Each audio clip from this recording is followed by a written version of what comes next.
Hello class 12 students, मैं हूं आपकी मेंटर वंशिका दुआ बजाज और आज हम आपके लिए लेकर आए हैं case based questions applied mathematics के। बहुत ही इंपॉर्टेंट क्वेश्चंस हैं। 12 मार्क्स की केस स्टडीज आनी है एग्जाम्स में, तो अच्छे से प्रिपेयर कर लीजिए। सभी केस बेस्ड क्वेश्चंस की प्रैक्टिस कीजिए हमारे साथ। फर्स्ट क्वेश्चन हमारे पास है, Rohini wants to give a rectangular plot of land for a school in her village. When she was asked to mention the dimensions of the plot, she told that अब एक park है rectangular shape का, तो उसकी dimensions के बारे में हमारे पास इन्फॉर्मेशन गिवन है। क्या इन्फॉर्मेशन गिवन है? देखो, ये हमारे पास एक रेक्टेंगुलर पार्क हो गया। हम इसकी लेंथ को अज्यूम कर लेते हैं x और इसकी ब्रेथ को अज्यूम कर लेते हैं y। अब रोहिणी ने क्या इन्फॉर्मेशन प्रोवाइड करी है? When the length is decreased by 50 means x में से अगर हम 50 डिक्रीज कर दें and the breadth is increased by 50, breadth means y थी, उसमें हम 50 इंक्रीज कर दें। The area does not alter means area में कोई चेंज नहीं आने वाला। तो अगर हम ओरिजिनल बात करें तो एरिया कितना था? x इंटू वाई, लेंथ इंटू ब्रेथ। तो जो न्यू एरिया है इक्वल्स टू ओल्ड एरिया, क्योंकि एरिया में ऑल्ट्रेशन नहीं हो रही। तो इसको हम जब सिंप्लीफाई करेंगे तो x y plus 50x minus 50y plus 2500 equals to x y. तो ये एक्स वाई से हमारा एक्स वाई एलिमिनेट हो जाएगा। 50x minus 50y plus 2500 equals to 0। इसमें से जब हम सिंप्लीफाई करेंगे तो यहाँ पे हमारे पास x minus y plus 50 equals to 0। ये हमारे पास इक्वेशन की फॉर्म में आ जाएगा। आगे उसमें क्या इन्फॉर्मेशन है? If length is decrease bye 10। Now अब हमें क्या करना है? लेंथ को डिक्रीज करना है 10 यूनिट से, 10 मीटर से, and breadth is decrease by 20, तो y प्लस 20। तो क्या एरिया में चेंजेस आ रहे हैं वो पढ़ लेते हैं। Area will decrease by 5300 square metre. तो ओरिजिनल एरिया था हमारे पास x इंटू वाई और वो डिक्रीज हो जाएगा 5300 मीन्स एक्स वाई में से 5300 डिक्रीज हो जाएगा। तो इसको भी हम सेम सिंप्लीफाई करेंगे। X y plus 20x minus 10y minus 200 is equals to minus x y minus 5300। यहाँ पर हमारे पास एक्स वाई से फिर से एक्स वाई एलिमिनेट हो जाएगा। तो 20x plus minus 10y is equals to minus 5300 plus 200। ये हमारे पास टर्म्स आ जाएंगी। तो हम इसको जब सिंप्लीफाई कर देंगे, यहाँ पे हमारे पास area and decrease by and breadth भी डिक्रीज बाय 20 था, तो यहाँ पे y माइनस 20 आएगा। तो x y plus minus 20x and minus 10y and plus 200। तो ये 200 दूर जाके क्या हो जाएगा बच्चों? माइनस। इसको करेक्शन कर लेना। तो इन दोनों में से माइनस 10 कॉमन ले लेंगे, तो 2x plus y is equals to minus 5500 and minus से माइनस एलिमिनेट, 10 से यहाँ पे 10 एलिमिनेट हो जाएगा। तो 2x प्लस वाई की वैल्यू हमारे पास कितनी हो जाएगी? 550। तो ये हमारे पास क्या हो गई? Second equation. तो फर्स्ट पार्ट जो हमारे पास केस स्टडी का था, एक्स एंड वाई, हमें उसकी लेंथ और ब्रेथ को एज्यूम करना था प्लॉट की। तो right the system of linear equation. तो सिस्टम ऑफ लीनियर इक्वेशन हमारे पास कौन कौन से दो आंसर्स आए? x minus y plus 50 equals to 0 and 2x plus y plus is equals to 550। उसके बाद इसी क्वेश्चन में हमारे पास सेकंड पार्ट में क्या फाइंड आउट करना है? सेकंड पार्ट देखते हैं इसी क्वेश्चन का। Right the system of linear equation obtained in part 1 in the matrix equation ax is equals to b। अब इन जो इक्वेशंस को हमने ऑब्टेन करा था, इसे हमें मैट्रिक्स की फॉर्म में लिखना है। तो पहले हम इक्वेशंस देख लेते हैं। क्या थी? x minus y is equals to 50, minus 50 हो जाएगा ये। तो x माइनस वाई हमारे पास यहाँ पे क्या आएगा? ये माइनस 2500 आएगा। तो यहाँ पे हो जाएगा x minus y is equals to 50। तो x माइनस वाई की वैल्यू तो हमारे पास क्या थी? 50 थी, और दूसरा क्या थी हमारे पास equation? 2x plus y is equals to 550। तो यहाँ पे हम इसको नोट डाउन कर लेते हैं। 2x plus y is equals to 550। जब हम इसको मैट्रिक्स के फॉर्म में लिखेंगे तो वेरिएबल्स आएंगे 1, -1, 2 एंड 1। और x के हमारे पास मैट्रिक्स क्या बनेगा? x और y हमारे पास वेरिएबल्स हैं, और यहाँ पे हमारे पास जो b मैट्रिक्स हो जाएगा वो हो जाएगा 50 एंड 550। हमारे पास b मैट्रिक्स के एलिमेंट आ जाएंगे। ये हमारे पास हो गया सेकंड पार्ट का आंसर। थर्ड पार्ट का आंसर, थर्ड पार्ट में हमें क्या फाइंड करना है? Determine a inverse. तो a इनवर्स का फॉर्मूला सभी को याद होगा, 1 upon determinant of a into adjoint of a। अब यहाँ पे हमारे पास जो मैट्रिक्स थे, ये हमारे पास कौन सा मैट्रिक्स था? a, ये x और ये क्या था? b matrix. तो मैट्रिक्स a की वैल्यू हमारे पास क्या गिवन है? 1, -1 एंड दूसरे एलिमेंट सेकेंड रो के क्या थे? 2 एंड 1। तो अगर हम इसका डिटर्मिनेंट फाइंड करेंगे तो डिटर्मिनेंट ऑफ a हमारे पास कितना हो जाएगा? डिटर्मिनेंट ऑफ a हमारे पास हो जाएगा 1 इंटू 1 माइनस -1 इंटू 2, तो वो वैल्यू हो जाएगी 1 + 2, तो हमारे पास आंसर आएगा डिटर्मिनेंट का 3। अब इसका हमें एडजॉइंट मैट्रिक्स फाइंड करना है, तो एडजॉइंट ऑफ ए निकालने के लिए हमें क्या करना पड़ेगा, कोफैक्टर्स निकालेंगे, तो कोफैक्टर्स निकाल देंगे 1, ये एज इट इज रहेगा एलिमेंट, ये वाला -1 इधर आके +1 हो जाएगा, -2 एंड 1, और इसका फिर से हमारे पास क्या हो जाएगा ट्रांसपोज, तो यहाँ पे हमारे पास ट्रांसपोज होकर एलिमेंट्स आ जाएंगे 1 -2 +1 एंड +1, तो यहाँ पे हम इसका ट्रांसपोज करेंगे तो ये चेंज हो जाएंगे एलिमेंट्स 1 -2 1 एंड 1, तो ये हमारे पास क्या आ जाएगा एडजॉइंट ऑफ ए। नाउ अब हम इसमें ए इनवर्स का फॉर्मूला अप्लाई करेंगे, A inverse is equals to 1 upon determinant of A into adjoint of A, तो एडजॉइंट ऑफ ए की जो वैल्यू आई थी हमने वो पुट कर दी, तो ये हमारे पास क्या हो गया ए इनवर्स का आंसर हो गया। ये ए इनवर्स फाइंड करना है। एरिया ऑफ द प्लॉट, अब एरिया ऑफ द प्लॉट का फॉर्मूला क्या रहेगा, लेंथ इनटू ब्रेथ, तो लेंथ इनटू ब्रेथ के लिए हमें लेंथ और ब्रेथ फाइंड करनी पड़ेंगी, तो x is equals to a inverse into b, यहाँ पे क्योंकि क्या थी इक्वेशंस हमारे पास ax is equals to b, और अगर हमें x फाइंड करना होता है तो x किसके इक्वल होता है, ए इनवर्स इनटू बी के इक्वल, तो यहाँ पे हम x फाइंड करने के लिए 1/3 1 1 -2 1 ए इनवर्स, और b का हमारे पास मैट्रिक्स है 50 एंड 550, तो जब हम इन दोनों की मल्टीप्लाई कर लेंगे पहले, तो इन दोनों की मल्टीप्लाई करके हमारे पास हो जाएगा 50 + 550 एंड -100 + 550, तो ये रिजल्ट हमें प्रोवाइड करेंगे 600/3 एंड 450/3, तो इसको सिंप्लीफाई करने के बाद हमारे पास आ गया 200 एंड 150, तो इट इम्प्लाइज दैट x की वैल्यू बच्चों हमारे पास हो गई 200 और y की वैल्यू क्या हो गई 150, तो area is equals to length into breadth, length कितनी थी x मीन 200 और ब्रेथ कितनी थी 150, y था, तो इन दोनों की मल्टीप्लाई करके हमारे पास आंसर आ जाएगा 30,000 स्क्वायर मीटर। एरिया हमारे पास कितना आ गया प्लॉट का 30,000 square metre. Matrices and determinants की हमारे पास केस स्टडी थी, बहुत ही अच्छी केस स्टडी, 4 मार्क्स में इसके 3 पार्ट्स कवर हो जाएंगे। चलते हैं अपनी सेकंड केस स्टडी की तरफ, जो हमारे पास रहेगी डिफरेंशिएशन वाले चैप्टर में से। क्या इसमें हमें फाइंड आउट करना है, read the following passage and answer the questions given below.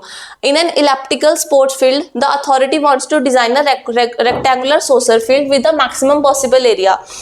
तो ये जो स्पोर्ट्स फील्ड है उसका हमें graph of sports field given है, length and breadth of the rectangular soccer field भी 2x एंड 2y। अब जो एक रेक्टेंगुलर फील्ड है उसकी लेंथ ब्रेथ कितनी है 2x and 2y।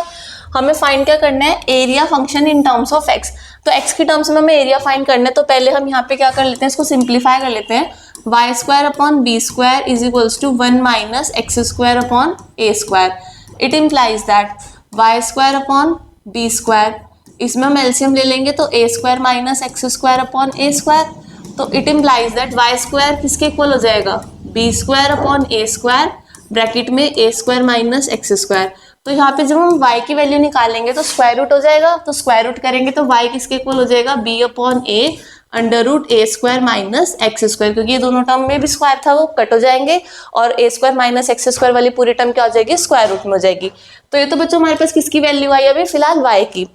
Area is equals to length into breadth, length कितनी गिवन है 2x, ब्रेथ कितनी गिवन है 2y, तो ये हो गया 4xy। अब जो हमें एरिया फंक्शन फाइंड करना है वो x की टर्म्स में फाइंड करना है, तो x की टर्म्स में फाइंड करने के लिए यहाँ से हम y को एलिमिनेट करेंगे, y की वैल्यू पुट हो जाएगी b/a √a² - x², तो ये हो जाएगा 4bx √a² - x² a। ये हमारे पास क्या हो गया area function in terms of x, जो कि हमें फाइंड आउट करना था इस क्वेश्चन में। ये हमारे पास आ गया फर्स्ट पार्ट का आंसर। उसके बाद सेकंड पार्ट इसके स्टडी में क्या हमें फाइंड आउट करने के लिए बोला गया है, find the critical point of the area function. Critical point find करने का क्या प्रोसीजर रहता है बच्चों, कोई भी फंक्शन है सबसे पहले उसका फर्स्ट ऑर्डर डेरिवेटिव लेंगे और फिर फर्स्ट ऑर्डर डेरिवेटिव को 0 के इक्वल रखे हम उसके क्रिटिकल पॉइंट सॉल्व कर देंगे। तो हमारे पास जो एरिया फंक्शन की वैल्यू आई थी वो क्या आई थी 4bx/a √a² - x²। अभी हमने प्रीवियस पार्ट में निकाली थी एरिया फंक्शन की वैल्यू 4bx/a √a² - x²। तो अब जब हम इसका डेरिवेटिव फाइंड करेंगे a' की वैल्यू क्या रहेगी हमारे पास 4b/a, तो हमारे पास कॉन्स्टेंट्स रहेंगे। इन दोनों टर्म्स में हम प्रोडक्ट रूल के थ्रू डिफ्रेंशिएशन करेंगे। पहले हम रखेंगे √a² - x² को एज इट इज, x का डिफ्रेंशिएशन हो जाएगा 1 plus x as it is, इसको हम चेन रूल के थ्रू सॉल्व करेंगे। √x का डिफ्रेंशिएशन 1/2 √x, और फिर -x² का डिफ्रेंशिएशन कितना हो जाएगा 2x, क्योंकि ए स्क्वायर का तो 0 हो जाएगा।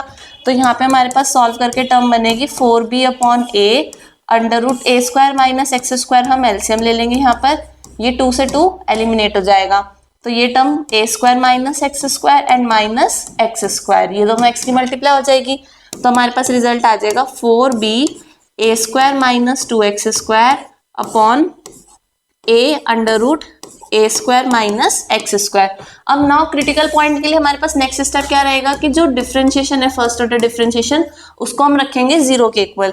तो 4b A square minus 2x square upon A under root A square minus x square equals to 0। जो भी हमारे पास आई थी ए डैश एक्स की वैल्यू, उसको हमने किसके इक्वल रखना है, 0 के इक्वल। तो 4b A square minus 2x square equals to 0। तो A square minus 2x square equals to 0। So A square is equals to 2x square. तो एक्स स्क्वायर किसके इक्वल हो जाएगा, ए स्क्वायर अपॉन 2। तो x की वैल्यू कितनी हो जाएगी, a अपॉन रूट 2। ये हमारे पास क्या आ जाएगा उसका critical point, x is equals to a upon root 2। हमारे को क्रिटिकल पॉइंट फाइंड करना था सेकंड पार्ट का आंसर। थर्ड पार्ट में हमें फाइंड करना है यूजिंग फर्स्ट डेरिवेटिव टेस्ट। हमें लेंथ और ब्रेथ फाइंड करनी है, जिसपे ये फंक्शन क्या होगा हमारे पास, मैक्सिमाइज एरिया, मतलब कि जो एरिया है वो मैक्सिमाइज हो जाएगा। तो मैक्सिमाइज इसको हमें शो करने के लिए हम फर्स्ट डेरिवेटिव टेस्ट पे चेक करेंगे कि जो हमारे पास a डैश एक्स आया है, मीन्स फर्स्ट ऑर्डर डेरिवेटिव आया है, वो ग्रेटर देन 0 होगा for the value of x is equals to a upon root 2। जब हम x की वैल्यू a अपॉन रूट 2 में लेंगे तो वो क्या होगा हमारे पास, and for value left of a upon root 2, कि a अपॉन रूट 2 से लेफ्ट में वो क्या होगा, पॉजिटिव। और इसी के अपोजिट हम लिखेंगे a dash x less than 0 होगा for right of a upon root 2, कि जो क्रिटिकल पॉइंट से राइट में वैल्यू आएगी, राइट वाली वैल्यू नेगेटिव आएगी और लेफ्ट वाली वैल्यू पॉजिटिव आएगी। और ये जब पॉइंट सेटिस्फाई करते हैं कंडीशंस, तो इट इम्प्लाइज दैट जो हमारे पास एरिया होगा वो मैक्सिमम होगा। कब होगा, area is maximum when x is equals to a upon root 2, कि जब x की वैल्यू a अपॉन रूट 2 होगी तो एरिया क्या होगा, मैक्सिमम होगा। अब अगर x की वैल्यू a अपॉन रूट 2 है तो लेंथ कितनी हो जाएगी, लेंथ की वैल्यू हमारे पास थी 2x, means 2 into a upon root 2, और इसको सिंप्लीफाई करके हमारे पास आंसर आ जाएगा रूट 2a। अब हमें इसमें ब्रेथ भी फाइंड करनी है, तो ब्रेथ के लिए हमें पहले y सॉल्व करना पड़ेगा। जब हमने y को सिंप्लीफाई करा था फर्स्ट पार्ट में, तो y की वैल्यू आई थी 4b ए square minus x square under root में अपॉन ए। यहाँ पे हम देख लेते हैं y की वैल्यू हमारे पास कितनी आई थी फर्स्ट पार्ट में, तो y की वैल्यू आई थी b अपॉन ए अंडर रूट ए स्क्वायर माइनस एक्स स्क्वायर। तो यहाँ पे हमारे पास 4 नहीं आया था, बस b अपॉन ए अंडर रूट ए स्क्वायर माइनस एक्स स्क्वायर। तो इसको हम सही कर लेते हैं वैल्यू को पहले, फिर हम यहाँ पे इसको सिंप्लीफाई करेंगे। यहाँ पे हम b अपॉन ए अंडर रूट ए स्क्वायर माइनस ए स्क्वायर अपॉन 2 और b अपॉन ए इंटू ए अपॉन रूट 2, तो ये वैल्यू कितनी आ जाएगी, b अपॉन रूट 2। यहाँ पर फिर हम ब्रेथ निकालेंगे, तो ब्रेथ के लिए हमारे पास क्या है value, breadth is equals to 2y, तो 2 इंटू बी अपॉन रूट 2, तो ब्रेथ की वैल्यू कितनी हो जाएगी, रूट 2 इंटू बी। तो ये हमारे पास इसका आंसर हो जाएगा, ब्रेथ की वैल्यू आ जाएगी रूट 2b एंड लेंथ की वैल्यू आ जाएगी रूट 2a। जब एरिया क्या रहेगा, मैक्सिमम, एरिया मैक्सिमम कब होगा, जब लेंथ रूट 2a होगी और ब्रेथ रूट 2b होगी। नेक्स्ट केस स्टडी हमारे पास जो है वो टाइम एंड वर्क वाले चैप्टर में से है। क्या क्वेश्चन में गिवन है, for providing water to the families of a colony a large water tank with 2 inlet pipes A and B and an outlet pipe C is installed. तो यहाँ पे हमारे पास गिवन है कि 3 पाइप्स हैं, लेकिन जो A और B पाइप है वो तो इनलेट पाइप है, मतलब वो पानी को ब्रिंग कर रहे हैं, और C जो है वो आउटलेट पाइप है, मतलब वो पानी बाहर निकाल देता है। तो वो पानी एम्प्टी कर देता है, कितने टैंक में फिल कर देता है, 10 आवर्स में 8 टैप, 12 आवर्स में B वाला है, और where pipe C can empty the tank in C hours, तो C का टाइम कितना है 15 आवर्स में। If both the pipes A and B are open together, then find the time in which the tank will be completely filled। तो simple है, इनका हम 1 our का वर्क निकालेंगे, A का और B का, और दोनों को ऐड कर देंगे, तो हमारे पास सिंपल करके रिजल्ट आ जाएगा 11/60। तो इट इम्प्लाइज दैट 60/11 आवर्स में। इसकी स्टेटमेंट बच्चों आपको पता ही है कैसे कैसे लिखनी है, बहुत सिंपल क्वेश्चन है, बहुत ही सिंपल सी केस स्टडी है कि 60/11 आवर्स लगेंगे दोनों A और B को उसको कंप्लीटली फिल करने में। नेक्स्ट पार्ट में इसमें कौन कौन से पाइप्स यूज हो रहे हैं उसको हम सॉल्व कर लेते हैं। इसमें पाइप ए और सी हैं, तो ए तो क्या करेगा 1/12 आवर्स में, सॉरी 1/10 आवर्स में फिल करेगा, बट सी उसको एम्प्टी करेगा 1/15 पार्ट। तो अगर हम इन दोनों को सिंप्लीफाई करेंगे तो हमारे पास आंसर आ जाएगा 1/60। तो इसका आंसर हमारे पास हो जाएगा, सॉरी 4 आएगा यहाँ पे, तो 2/60 सिंप्लीफाई करके 1/30, तो हमारे पास आंसर क्या हो जाएगा 30 आवर्स। इसका हमारे पास आंसर हो जाएगा कि अगर ए और सी दोनों पाइप्स टुगेदर वर्क करेंगे तो कितने टाइम में वो पूरा फिल करेंगे, तो 30 आवर्स में उसको पूरा फिल कर देंगे।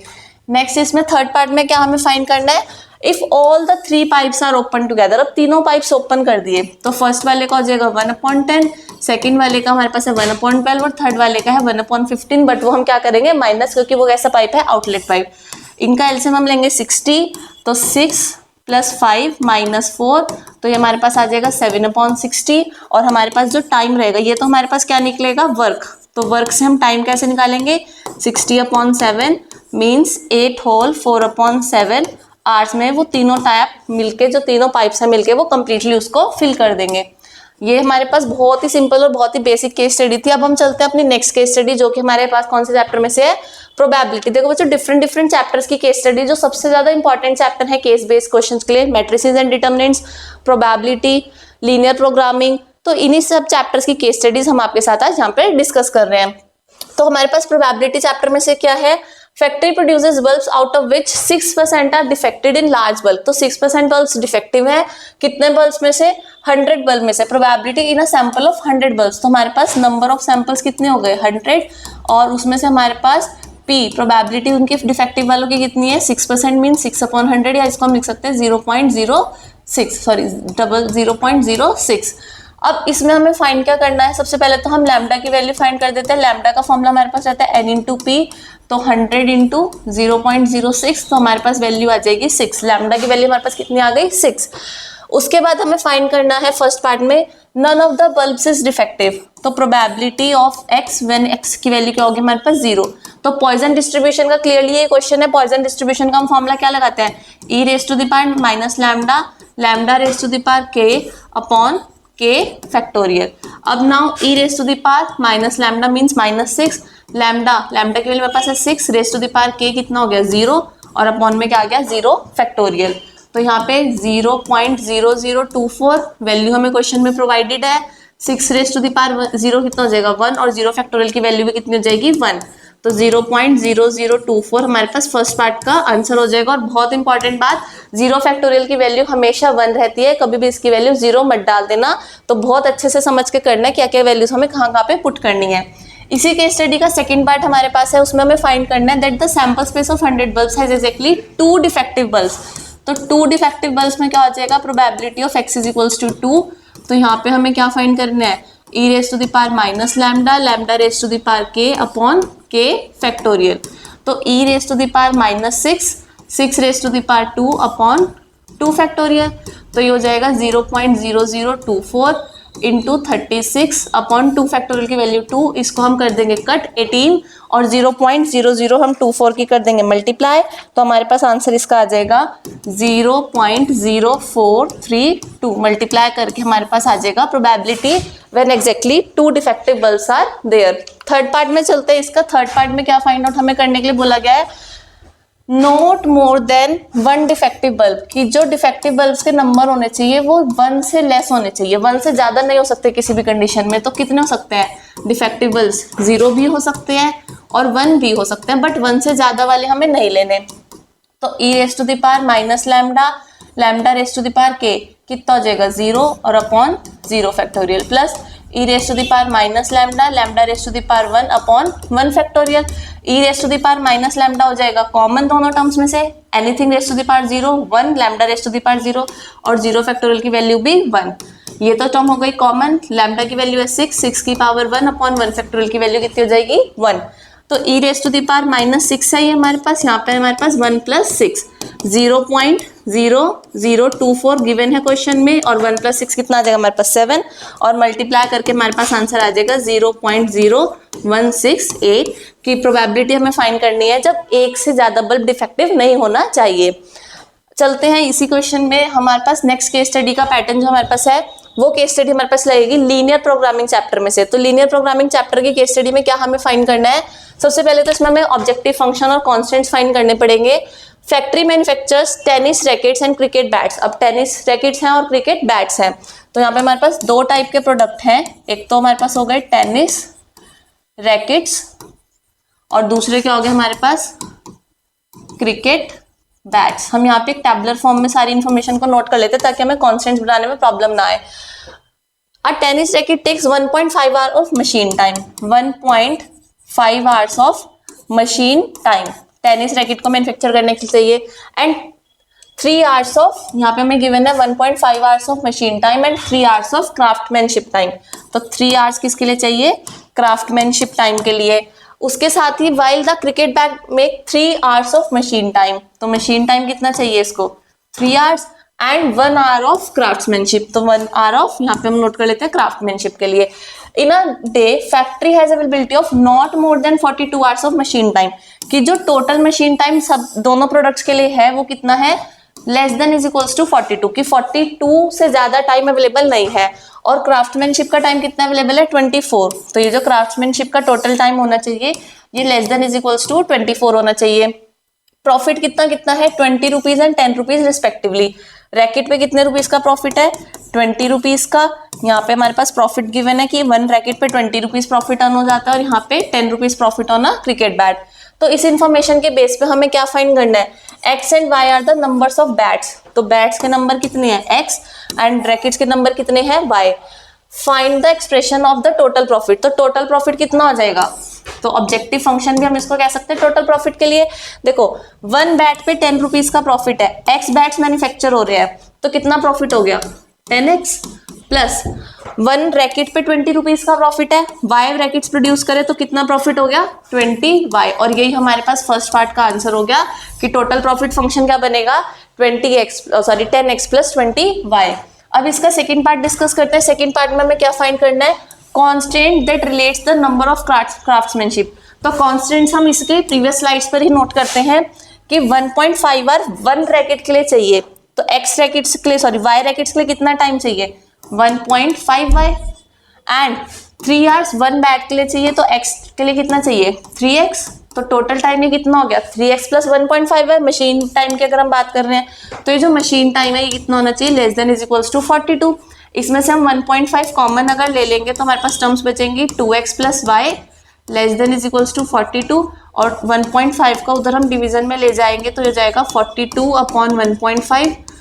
डेसिमल हटा के हम इसमें कटिंग कर देंगे 3 से 3 5 एंड 140 और ये हो जाएगा 28। तो हमारे पास इक्वेशन क्या बन जाएगी 2x plus y less than is equals to 28। अब हम क्राफ्ट्समैनशिप वाले टाइम की बात करें, 1 रैकेट के लिए 3 आवर्स चाहिए तो y रैकेट्स के लिए कितना टाइम चाहिए 3y, एंड ऐसे ही सेम 1 आवर चाहिए 1 बैट के लिए तो x बैट के लिए कितना चाहिए x plus 3y less than is equals to कितना टाइम अवेलेबल है मैक्सिमम 24, तो x plus 3y is equals to 24। ये हमारे पास तो दो कॉन्स्टेंट्स बने हैं, इन दोनों कॉन्स्टेंट्स को हमने यूज करना है सेकंड पार्ट के आंसर देने के लिए।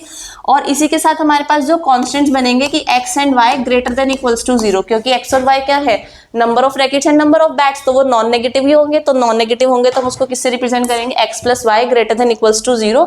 ये हमारे पास हो गए सेकंड पार्ट के दोनों आंसर, और ये हमारे पास हो गया ऑब्जेक्टिव फंक्शन फर्स्ट पार्ट का आंसर। अब चलते हैं थर्ड पार्ट में। थर्ड पार्ट में हमें क्या फाइंड करना था, determine the maximum profit earn by the factory. तो मैक्सिमम प्रॉफिट फैक्ट्री में कितना अर्न हुआ होगा, तो मैक्सिमम प्रॉफिट निकालने के लिए हमें जितने भी कॉन्स्टेंट्स बने थे हमें उनका क्या पढ़ना पड़ेगा, ग्राफ प्लॉट। ये ग्राफ आपके सामने है कि x plus 3y less than is equals to 24 और 2x plus y less than is equals to 28 and xy greater than equals to 0। ये हमारे पास ग्राफ बना था। तो x plus 3y is equals to 24 को हमने लेके इसकी प्लॉटिंग करी, इसमें ओरिजिन की तरफ वाला रीजन शेडेड हो जाएगा। 2x plus y is equals to 8 की हमारे पास ये लाइन ड्रॉ है, इसमें भी towards the origin region shade होगा, तो ये हमारे पास शेडेड रीजन आ गया। तो इस शेडेड रीजन को हम बोलेंगे फिजिबल रीजन। अब इस फिजिबल रीजन के जो कॉर्नर पॉइंट्स रहेंगे वो कौन कौन से रहेंगे, तो हमारे पास कॉर्नर पॉइंट्स हम यहाँ पे लिख लेते हैं। सबसे फर्स्ट आएगा 0,0, this point 0,0, 14,0 second point corner point 14,0। Third point corner वाला ये रहेगा 12,4, तो 12,4 नेक्स्ट हमारे पास क्या आएगा, ये वाला C.0,8। तो टोटल 4 कॉर्नर पॉइंट्स हमारे पास इस फिगर में आ रहे हैं। अब इन चारों कॉर्नर पॉइंट पे हम z की वैल्यू फाइंड करेंगे। हमारे पास जो ऑब्जेक्टिव फंक्शन फॉर्म हुआ था, क्या ऑब्जेक्टिव फंक्शन फॉर्म हुआ था, 10x + 2y। तो यहाँ पे हम फंक्शन लेंगे 10x + 2y, z is equals to 20y sorry. तो यहाँ पे हम वैल्यू जब पुट करेंगे तो 10 × 0 + 20 × 0, तो ये हमें रिजल्ट देगा 0। फिर उसके बाद 10 × 14 + 20 × 0, इससे हमारे पास रिजल्ट आएगा 140। फिर हम लेंगे 12 × 10 + 20 × 4, तो ये हो जाएगा 120 + 80 200। एंड लास्ट हम लेंगे 10 × 0 + 20 × 8, और इससे हमारे पास रिजल्ट आएगा 160। तो इसमें हमें क्लियर है कि मैक्सिमम प्रॉफिट हमारे को कहाँ पे ऑब्टेन हो रहा है। मैक्सिमम प्रॉफिट हमें ऑब्टेन हो रहा है जब z की वैल्यू कितनी आ रही है, 200, ये आ रही है मैक्सिमम वैल्यू। तो मैक्सिमम वैल्यू कब है, जब x की वैल्यू 12 और y की वैल्यू 14 है। ये हमारे पास हो गया b point. x is equals to 12 and y is equals to 4। तो क्वेश्चन में पूछा था डिटरमाइन द मैक्सिमम प्रॉफिट, तो मैक्सिमम प्रॉफिट हमारे पास कितना है, 200 रुपीज।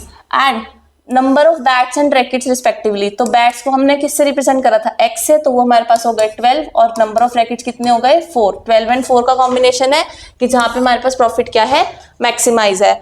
होप सो आपको सभी केस स्टडीज बहुत अच्छे समझ में आ गई होंगी। ये सभी केस स्टडी बोर्ड एग्जाम्स के पॉइंट ऑफ व्यू से बहुत ज्यादा इंपॉर्टेंट है। 12 मार्क्स आपके कवर होने वाले हैं। सभी का सॉल्यूशन अच्छे समझिएगा and all the very best for your exam. Video पसंद आए तो वीडियो को लाइक कीजिएगा, चैनल को सब्सक्राइब कीजिएगा and thank you for watching our video.